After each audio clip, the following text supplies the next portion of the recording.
sa May Lotus. So mag-interview pakinggan natin, ha. as usual.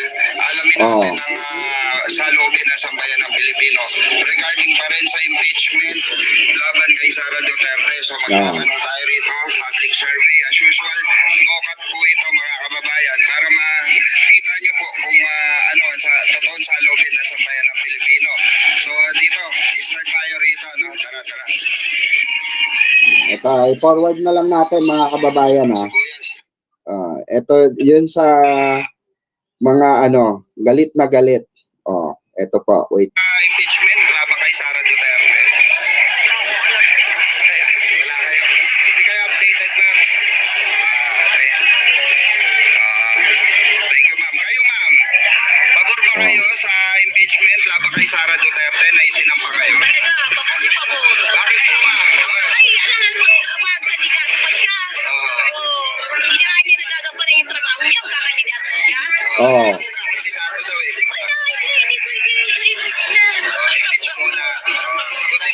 Sagutin mo na yung mga... Ay, oo, dapat yung isa na karating. Siguro naman, karapatan naman natin. Sagutin ng bawat government official. Kailangan ma-impeachment sa kanya. Ay, kaya Napapagod si nanay. Sino ba yung ever ipoboto mo sa 2020? siyempre, kababayan ko si Kenny Robredo. Ayun, malakas talaga si... Madam Lenny, alam mo na. Malakas ka dito sa Imus Market. Babalik tayo rito, Madam Lenny. Ayun. Ito si nanay, may sinala. Nay, pabor ba kayo sa impeachment laban kay Sara Duterte? Ay, kailangan ikulong ka. Di ba? Yung kanyang pinurakot. Kailangan ikulong na yan. Huwag nang manggulo sa Pilipinas. Ayan, di ba? Nakita nyo, ha? Sample pa lang yan. Sa mga hindi pa po nakakapanood nitong kalye survey ko, naandyan po yan sa Bengador. Okay, nandito po yan sa Bengador, mga kababayan. Nung tayo nag-live survey po doon. So, eto patunay ito, mga kababayan ko. Excuse me po. Ito po ay patunay na nakita nyo naman. Okay, dalawang tao pa lang po yan. Nanggagalaiti na sila na dapat daw sagutin ni Sara Duterte itong mga inirereklamo sa kanya o isinampa sa kanyang kaso, 'di ba, para ma-impeach siya, mag-proceed yung impeachment na yan, 'di ba? Maimbestigahan ng gusto at lumabas yung katotohanan diyan. Dahil may punto naman si ate, napakatagal na niyan. Kailangan na nating gawin na impeach si Sara para po para sa taong bayan, maliwanagan ang sambayan ng Pilipino. Grabe po ang pabor dito, mga kababayan. Okay, grabe, halos lahat, majority, mga kababayan. Dito po sa Imus Public Market, pabor sila na makulong or masintensyahan ng pagkakakulong si Sara Duterte dito sa impeachment trial na to. Dito nang gagalaite, nag-viral na rin po ito sa sa Facebook, kung saan talagang marami po ang sentimiento or komento ng ating mga kababayang Pilipino na pumapabor na ma-impeach na at i-proceed na para tapos na ang drama, 'di ba? Tapos na.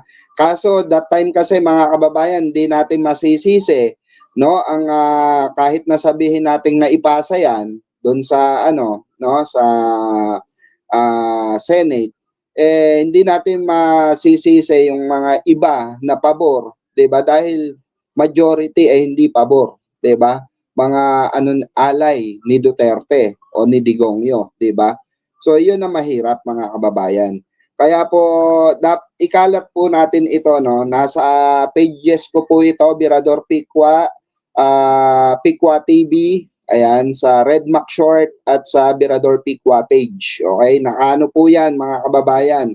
Kaya kung gusto nyong panoorin yung kabuuan nito, meron din po tayo dyan, dito po sa Bengador. Ayan, dyan po sa natin, live streaming po natin, mga kababayan. Meron po dyan sa mga videos natin, meron po dyan, mga kababayan. Kaya dapat mangialam kasi tayo sa mga ganitong kalakaran sa ating gobyerno. Hindi pa pwedeng bulag-bulagan tayo sa katotohanan. na pilit pinapalabas ng mga kampo ni Sara Duterte na di umano sila ay walang nilabag na batas ang kanilang kliyente or ang kanilang sinusuportahan na si Sara Duterte na ito daw kuno ay palabas lang, 'di ba? Hindi po.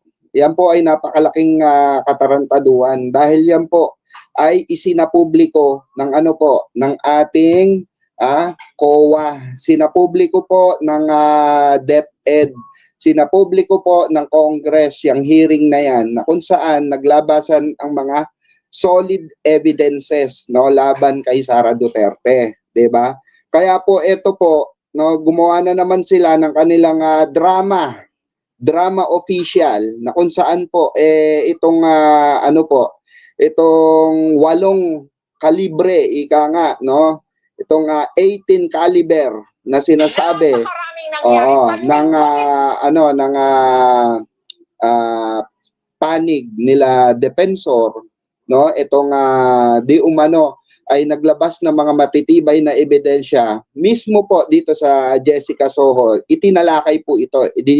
Inikomento po ni Jessica Soho itong pangyayaring ito. Special reports po ito. Pakinggan natin at sabay-sabay natin pakinggan, i-analyze nating mabuti kung kanino tayo maniniwala dito sa mga dramang ito kasi hindi pa natatapos yung drama nila mga kababayan. Kaya eto po may tendency na sila ay kalad ka rin pa-ICC po, Ito yung masaklap yung nagpagamit ka pero hindi mo alam kung saan kakahinatnan nung paggamit sa'yo. Kasi in the end of the day, hindi po matutulungan ang pamilya nito ng mga Duterte. Hindi po matutulungan ng ang pamilya nila, nila Mike Defensor at nila Chavit Singson, if ever nadalin sila sa ICC at kasuhan sila ng ICC, diba?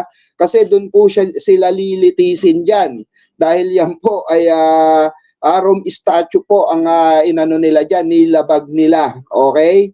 Sa mga statement nila, lalo na matindi po ang mga paratang nila. So eto, pakinggan natin to mga dating miyembro ng Philippine Marines. Ninyo sa itaas na larawan ang hilera ng mga maleta na ang laman ay pera. 52 na maleta ito.